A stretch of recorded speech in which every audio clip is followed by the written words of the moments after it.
সারা দেশব্যাপী কর্মসূচি আমাদের জাতীয় কর্মসূচি।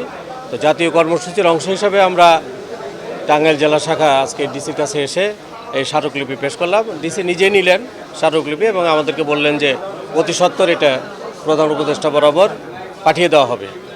তো আমরা এই দাবিতে 5টা দাবি আছে আমাদের এখানে। জুলাই সনদ যেটি, এটা বাস্তবায়ন করতে হবে অবিলম্বে, আর এটাকে আইনি ভিত্তি দিতে হবে। পেয়ার পদ্ধতি উভয় কক্ষে পেয়ার পদ্ধতি বাস্তবায়ন করতে হবে। মোনালিসা হেভি ফ্লো 15 পিস প্যাকেটের সাথে 8 পিসের একটি প্যাকেট একদম ফ্রি। এরপরে বিচার করতে হবে, ফ্যাসিস্টের দৃশ্যমান বিচার দেখতে চাই আমরা। এরপরে হচ্ছে জাতীয় পার্টি সহ 14 দল নিষিদ্ধ করতে হবে। আর নির্বাচনে লেভেল প্লেইং ফিল্ড যেটা, সেটা অবশ্যই থাকতে হবে, বাস্তবায়ন করতে হবে। প্রশাসনকে নিরপেক্ষ থাকতে হবে। এটাই আমাদের হচ্ছে এই 5 দফা দাবি। এই 5 দফা দাবিতেই আমরা আজকে স্মারকলিপি পেশ করছি এবং ফেব্রুয়ারিতে নির্বাচন হতে হবে। কোনো তালবানা চলবে না।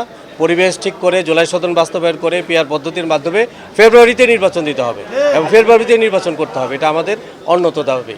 আমরা এই দাবির জোরালো করতে চাই। সামনে আরও হয়তো যদি না হয় তাহলে আমরা আরও কর্মসূচি আসবে, দাবি জোরালো হবে।